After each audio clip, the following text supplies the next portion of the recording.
And welcome back to the X Zone. I am Rob McConnell, and we're coming to you from our broadcast center and studios in Hamilton, Ontario, Canada. If you'd like to send me an email, xzone@xzoneradiotv.com, on all social media sites, Xzone Radio TV. And if you'd like to find out about the programming we have available for you 24/7, 365 on the X Zone Broadcast Network, www.xzbn.net. And for the X Zone TV channel on Simul TV, it's channel 21, www.simultv.com. X Zone Nation, my guest this hour is John Laban. He is an Australian who spends most of his time trying to unravel the lie system into which we're all born.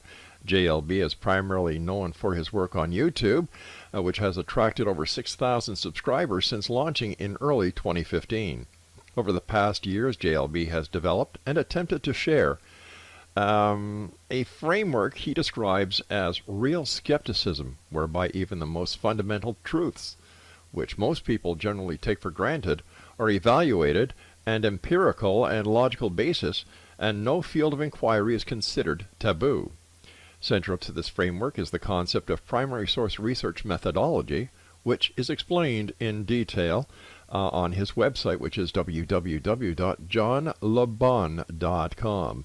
Joining me now all the way from Australia is John Laban, who is affectionately known by friends and colleagues as JLB. And JLB, welcome to the X Zone. Well, thank you very much for having me. What a terrific introduction, and how magnificent is this technology. You're in Ontario, Canada. Right. I'm here in Brisbane, Australia, and we're having a zero latency discussion through our computers. It is phenomenal, isn't it? It certainly is. And, over the years, I've been doing the show for 29 years now, and to see the technology grow so fast, I can only wonder what my grandchildren's children will be able to accomplish during their days. But let's talk more about you, my friend. Why are you called the world's leading skeptic?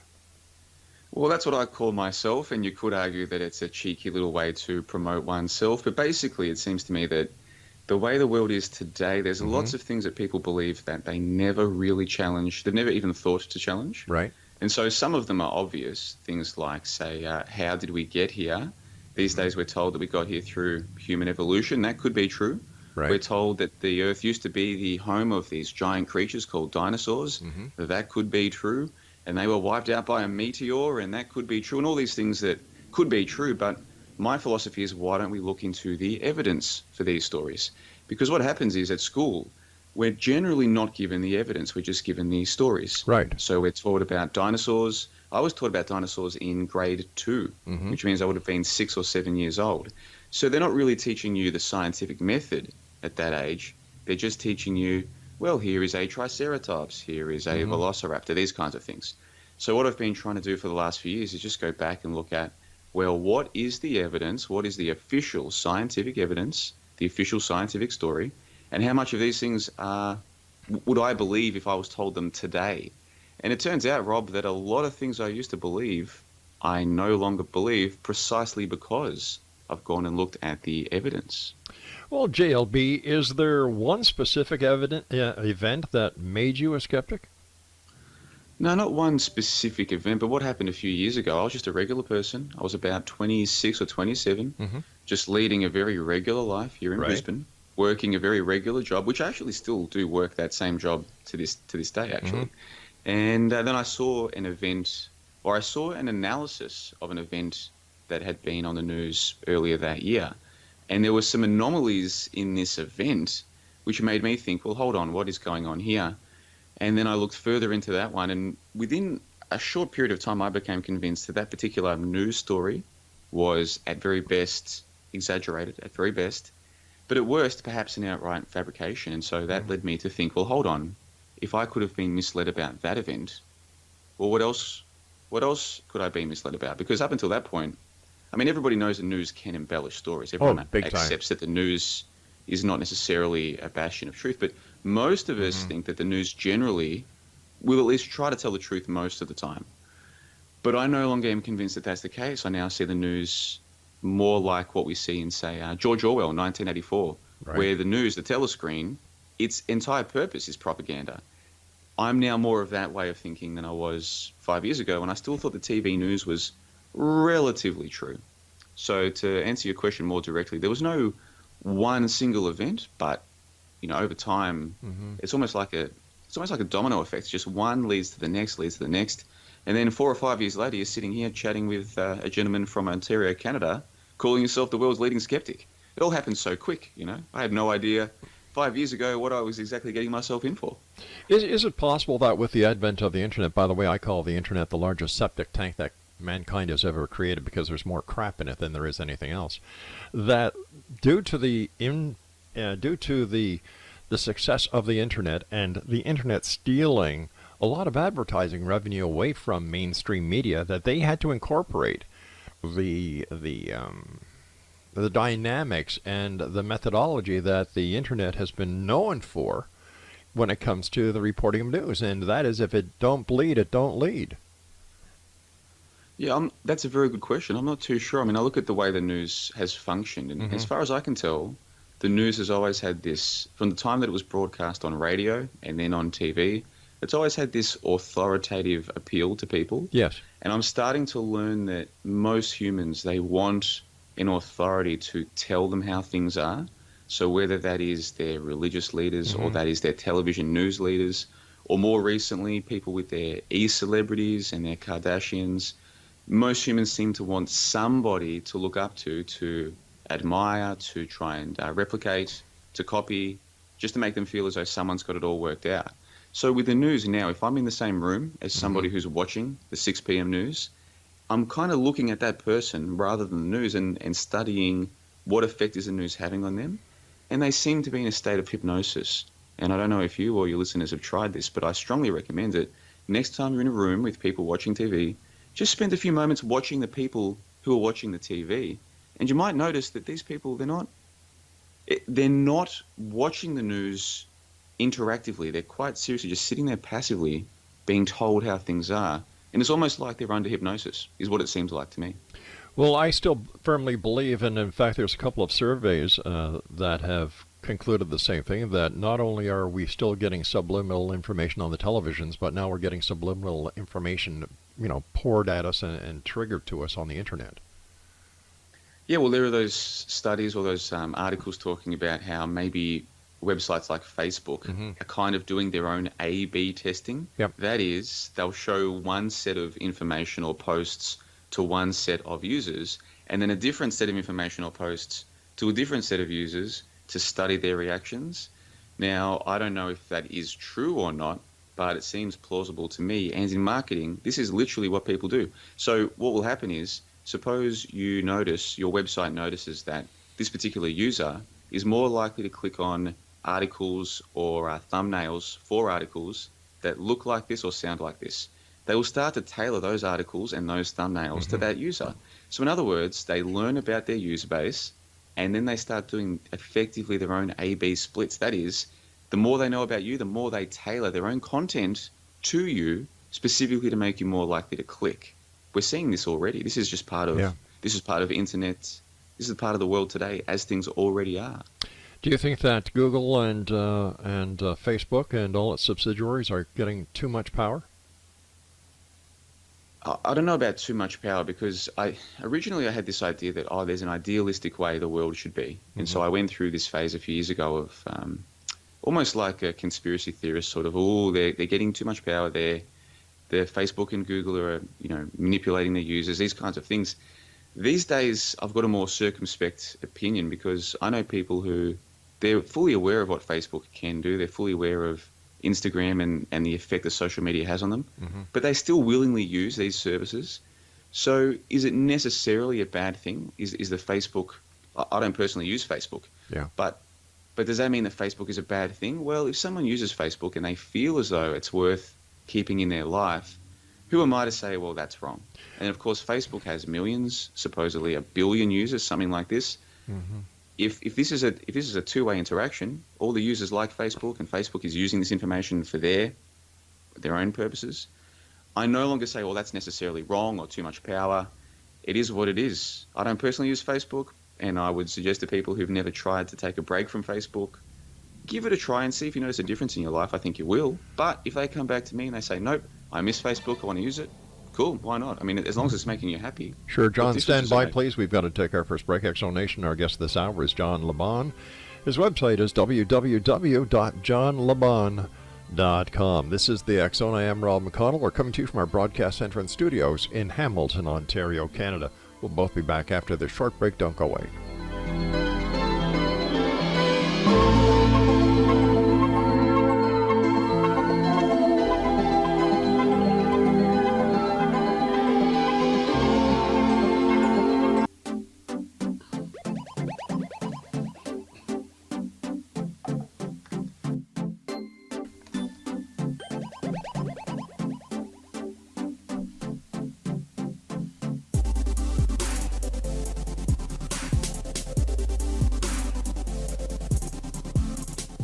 John Laban is my special guest this hour. Exonation, www.johnlaban.com. John, can you tell us a little bit about the hoax hierarchy? Sure. So what I've done is I've put together a schematic, like an image that people can look at to see what I'm trying to convey. And I think that of the hoaxes that are going on in the world today, some of them are more significant than others. Now, of course, the first step is to accept that there are hoaxes going on today, which for a lot of people is too much of a step to take. But there is a group of us on the internet, and we seem like we're growing in numbers, not fast, and we'll never be the majority of people, but there's a growing number of people who seem to understand that, yes, there are a few deceptions in the world today. So I'm reticent to specifically name any of them without knowing too much about your audience, but basically people like me, we think that perhaps some of what we're told about the space missions, they might be a joke, they might be a hoax, perhaps, possibly. So we're talking about the lunar landing cover-up and conspiracy. Sure, things like the moon landing, things like the International Space Station, things like more recently the Mars lunar lander, these kinds of things. Right. I happen to think that these are all fake stories, and I know that this is a very controversial opinion because people will usually come back and say, well, how could they fake this? Why wouldn't the other governments around the world dob them in? And then, of course, my response is, who convinced you that the world is run by lots of different governments? And most people operate on the framework of, oh, no, there's Chinese government, there's American government, there's an Australian government. These are all completely separate, running their own nations, which is exactly what I used to think. But what happened was a few years ago, I started reading books like 1984 by George Orwell, and Animal Farm by George Orwell, and Brave New World by Aldous Huxley. And I didn't just watch the movies or listen to the audiobooks. I actually sat down and read the books and tried to understand how much of this is allegory or metaphor and how much of this actually does apply to today. And I look at the way the world operates and I think, well, hold on, I'm speaking to a gentleman in Canada. There's absolutely nothing in between our conversation. It's just you and me. Yeah. And we can do this whenever we like. And so can anyone with the internet. Who convinced me that there are these national governments who are controlling their own people? It seems to me as though we already live in a globalized world, almost like a one world. And the governments almost seem like little more than caretakers of the people. They're almost like it's almost like it's there for show. But in reality, we're already under a one world system. We all can do banking together. Yeah. Like I could send you money on PayPal instantly and vice versa. We're talking instantly. We use the same language, most of us. English is either a first or a second language for most of the world already, especially with younger people. Right. So I'm no longer convinced that there's all these different governments trying to control their own people. It now seems to me as though the so-called governments of the world, they're all pretty much on the same team. And then the next response you get is, well, how about all of the wars? If they're all on the same team, how can we get all of these wars between people? And then I say, well, once again, just to use it as a thought experiment, as a way to introduce these ideas, consider 1984 by George Orwell, which everybody tells me they've read. Everyone says, oh, yeah, I've read that. Well, why don't you explain? Why don't you explain it to our listeners who may not have read it? Yeah, okay, cool. So in 1984, this is a book by George Orwell from the 1940s. And it's a lot of people cite this book as like a blueprint for the future. But I think that perhaps George Orwell was just writing about how things already were, even in the 1940s. And so the basic story is that the protagonist, Winston, he lives in this time where he's not really sure what year it is, and most people around him seem like they're very happy just to go along, to get along, but he knows that something's not right. And his job, Winston, is working for the government in the so-called Ministry of Truth. And what he does there is he helps them to change the past. So if there's been a change in government policy, he helps to go back through the old newspapers and change what the previous policy was so as to not make it obvious that the government is contradicting itself. And of course, I'm sure in your country, just like mine, the government does change its policies and change its claims all the time. And people just go along with it. People don't seem to understand the contradiction or care about it. And anyway, to fast forward, to cut a long story short, over the course of the book, we learn through Winston, the protagonist of the book, of the story, that the world is already run by one group. They have separate governments in different parts of the world to keep the masses in line, to make them think they need their government. And they have wars on the telescreen. That is, they scare their populations by saying, oh, we're at war with East Asia. We're at war with Eurasia. We're always at war. We're constantly at war. That keeps the masses in line. It keeps them thinking they need a government, keeps them thinking that they need to pay taxes to fund the war effort. But in reality, these are fake wars on the telescreen. And so I use this as a way to ask people, well, how much do you really know about the Iraq War, for instance? You see things on your telescreen. Mm-hmm. You might even know people who were deployed, but how much of that deployment was about actual war and how much might have been about, say, strategic relocation and demolition? How much of what we think we know about war is truly two or three or different sides fighting each other? And how much of it is something very different, more about occupation of territory rather than actual war? And when I put it all like that, if people are familiar with my work, they might see where I'm going with this. But if someone's new to all of this, Rob, I wouldn't blame them for thinking this guy is crazy. Tell me your thoughts on the events of September the 11th, 9/11. Okay, so was it a hoax or was it real? I personally don't believe that there were planes on 9/11, and the reason why I say this is because I used to believe that there were planes, and then I looked into the official story, and the official story is that those planes were traveling at 500 miles per hour into the towers. And I'm not a physicist, so what I did was I looked into, well, what is the physics of flight? And it turns out that these commercial airliners, they can't fly at certain speeds down here at sea level because the air is 3 times as dense. And so what happens is planes fly much slower down here because of the denser air. As they get up to cruising altitude, then they can fly at their cruising speeds. But down here at sea level, even at just a couple hundred miles per hour, even the slightest change to the joystick by the pilot can lead to dramatic changes to the flight of the plane. At 500 miles per hour, officially, a plane can't fly at 500 miles per hour down here at sea level and still be controllable. But if you look at the footage, they look like they're flying at a straight line. So I started studying the actual footage, the footage of the planes, and I noticed some obvious anomalies. They weren't obvious to me when I first saw it because I guess I just didn't even think to question it. But if you look at the footage of the planes now, it is, in my opinion, comical. It's laughable. I think they could have done a much better job with the CGI than they did. But well, wait a sec. Planes. Okay, hold on here. Let's just stop here for a second. With all the different cameras from all the different media agencies, as well as people, civilians, I'm in broadcasting, and I would find it very hard to actually. I don't think that it could be done. Maybe I'm wrong, but to get all these different pieces of footage, both photographic, video, digital, and compile them in such a manner that they're all using the same CGI files to commit one of the greatest hoaxes of our time. It seems completely unbelievable, doesn't it? That's exactly what I would have said. But so I started looking. Okay, but let's just go back to the people who lost their lives, including members of my family. So how do we account for them? Where are they if they're not dead? Well, I wasn't aware that you had family members who had disappeared on September 11. Had I known that, I might not have even broached the topic of September 11 because... it's your opinion. I would just like to know where the people are.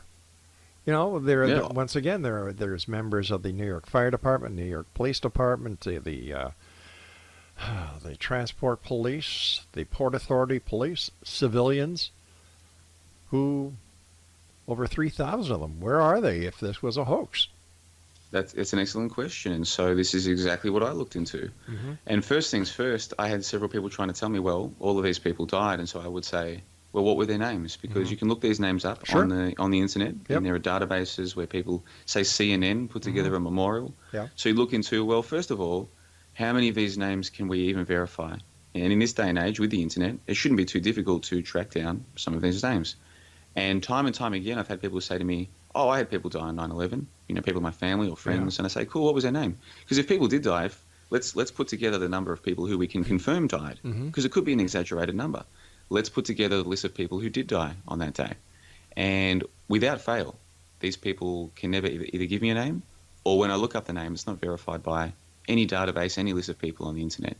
Now, that's not to say that nobody died, because perhaps they did. The towers did come down, so far as I can tell. Sure. It appears as though there were two They're still not gigantic there. towers. They're still not there, and I've been to those towers before and there you go. after. So there were these gigantic towers that people have been to, and those towers no longer exist. They came down. Yeah. So in a massive destruction of buildings like that, it's entirely plausible that people did die. But that doesn't mean necessarily that the planes themselves were real.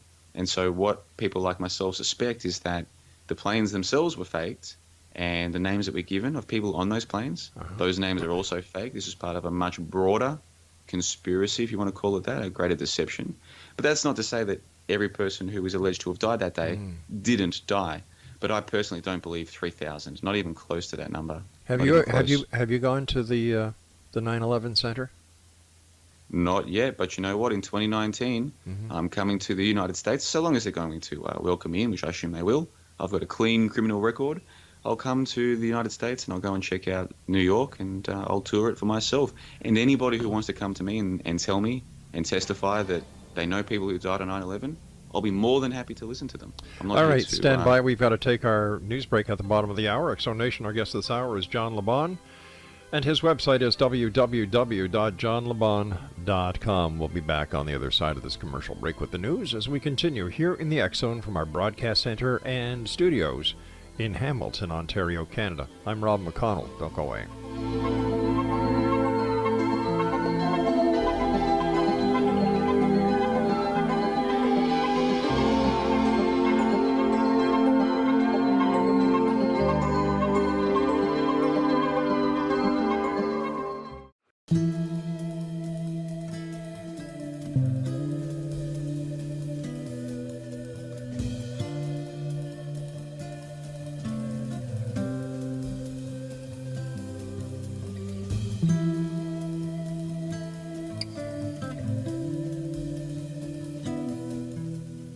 Exonation, John Lebon is our guest this hour, www.johnlebon.com.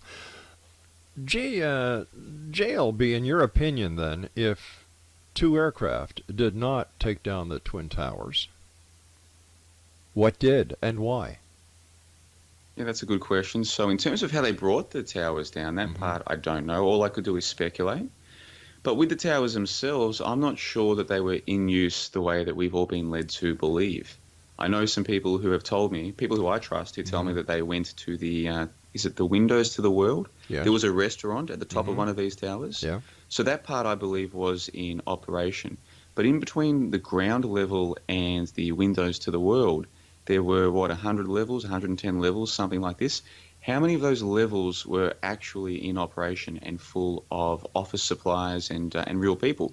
And this might seem like a strange question, but if people try to imagine in their minds the images that were shown of the rubble following the collapse, how many computers or desks or how much paper or any office material, even carpet, how much do people recall good Lord. seeing? There was tons of paper. There was tons of ash. You know, are you sure in Australia you saw the same footage we did? I'm absolutely certain of it. And in fact, there was a person who got into this line of thinking, like where's all the office supplies? Where's the computers? Where's the desks? Where is all of it? Where's the filing cabinets? Where is it all? And so what they did was they called into one of the shows shortly after the event had happened, people covering the topic saying, call in, let's discuss what's happened. And he asked one of the experts at the time, hey, I've noticed that there is none of this filing cabinets and all these office supplies. And the response that he was given was to the effect of, oh, well, a lot of this stuff was cleaned up immediately. And it seems to me like an implausible suggestion that the reason why we didn't see computers and filing cabinets and all these things was, oh, they just happened to clean that up straight away. But how about I mean, the do you fact, remember seeing all of these filing cabinets and computers and desks in the rubble? how about the fact that the heat from the fire was so extensive that it melted?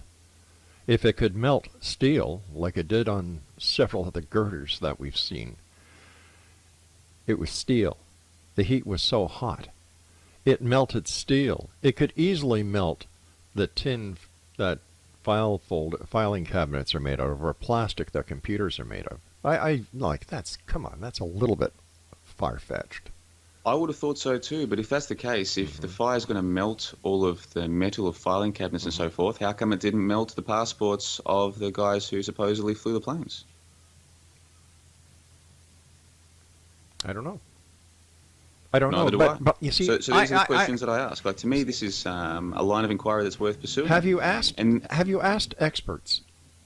Or you I just wouldn't know which experts to ask. Well, as somebody who's a skeptic and who you did your own research on the flight capabilities of the aircraft at low altitudes based on a claim that these aircraft were going, 500 miles an hour?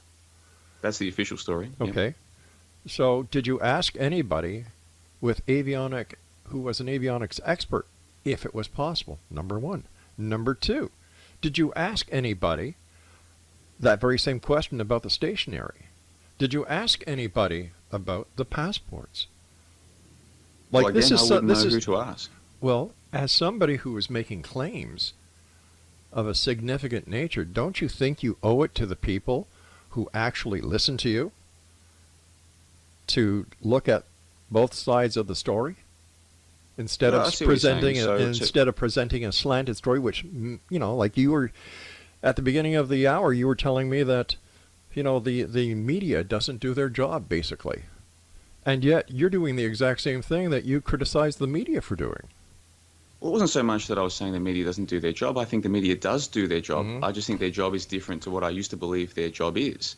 Now, in terms of me and my website and my YouTube channel, I offer people my opinions and I say, here's why I'm saying what I'm saying. So in the case of September 11, I've got probably 10 or 15 videos now going through. Here's the official story.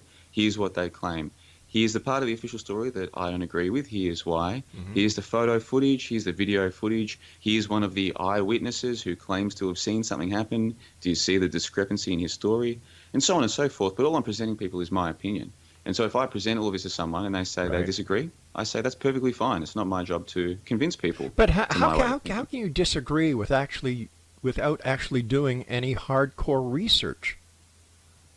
I'm not sure what you mean by hardcore research. Well, like I said, you're saying that the planes, based on your calculations, could not have been flying at that altitude, at that speed. You're saying a lot of things, and you're throwing in your own opinions instead of saying, well, this is based on this fact.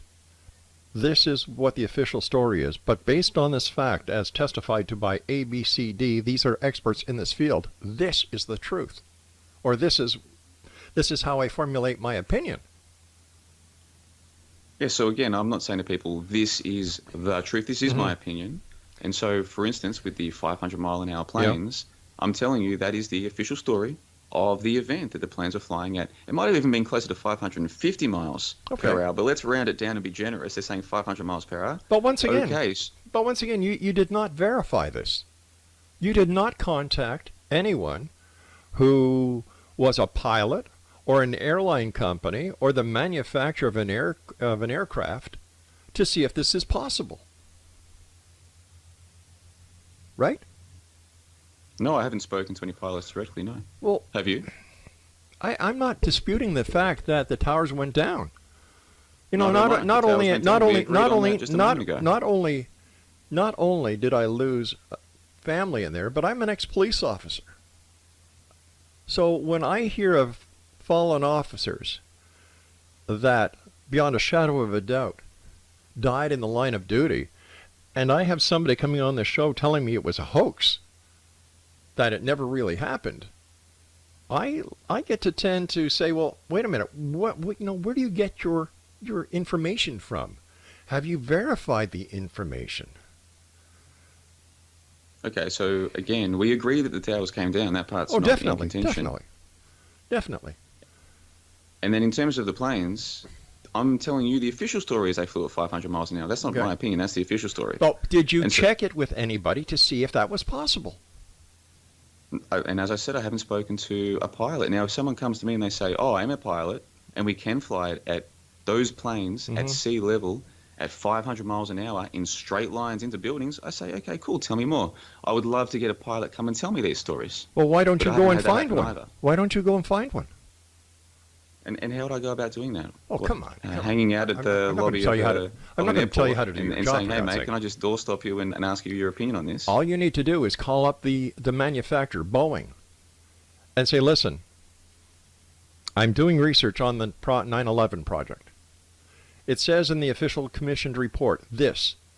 Is this a fact? Can this plane do this? Because I'm under the understanding it can't. What's so hard about that? That's journalism 101. That's a fair question. That's journalism 101. Well, I don't claim to be a journalist, but on the flip side, have you done this to see if they can fly at 500 miles an hour at sea level in straight lines? I'm not disputing the fact that they can or they can't. I'm not saying they can or they can't on air. You're the one who is going on the internet, posting this information, coming on a radio show, saying this information without any proof. So it's my job as a broadcaster and an investigative reporter to ask you at this point, why didn't you do due diligence before making this comment? Well, this is my opinion. This is the whole idea. So I have an opinion. Now, if someone says to me, my opinion is the planes can fly at 500 miles an hour, I say, okay. I don't grill them on it, but I know you've just told me yourself that you haven't checked this either. So neither of us have spoken to a pilot. So all we're left with is the evidence that we've been given, the official story of 500 miles an hour and the video footage. And I'm telling you that based on those things, my opinion is the planes didn't exist. But what is your expertise? Well, I'm not a pilot, if that's what you're getting at. But no, I'm not asking. Are you saying that only experts are allowed to have an opinion on the planes? Is that what you're saying? Well, I don't see people going on the internet and saying that 3,000 people didn't die and that there was nothing in between the restaurant on top and the ground floor of the Twin Towers. I've never heard that before. No, and you probably haven't seen the image either. There's an image on the internet which shows those buildings, and it looks as though they are empty. Okay, the sunlight is behind the buildings, and it appears to show empty floors between the top and the bottom floor. You probably haven't seen that image. Listen, now, I'm not going to sit here and grill you and tell you that you have to go and look at the image before you can have an opinion. If your opinion is that the buildings were full, that's your opinion. That's okay. I thought that was the whole idea of the show, was people have opinions. Well, they do, but there's logical opinions, and then there's sheer stupidity. And in my opinion, this interview is over because it's sheer stupidity. Oh my God, can you believe that, Exo Nation? You've got an idiot, I mean a bloody idiot, who's telling you that 9/11 never happened. Oh, no, the aircraft could not do that. Where the hell does this guy come from anyway? I think there must be something in the Aussie water that he's drinking that is a little out of whack. Can you just imagine that? He makes all these statements based on his opinion that this did not happen. Give your head a shake, mister. You really don't know what the hell you're talking about. And I figure I've wasted nearly 45 minutes on this, and I'm not going to waste another minute. When we come back, more of the X-Zone, I hope, with people who are a lot more logical and sincere than this last guest was. I'll be back on the other side of this break. Whatever you, don't go away. My name is Rob McConnell. This is the X-Zone, and we're coming to you from our broadcast center and studios in Hamilton, Ontario.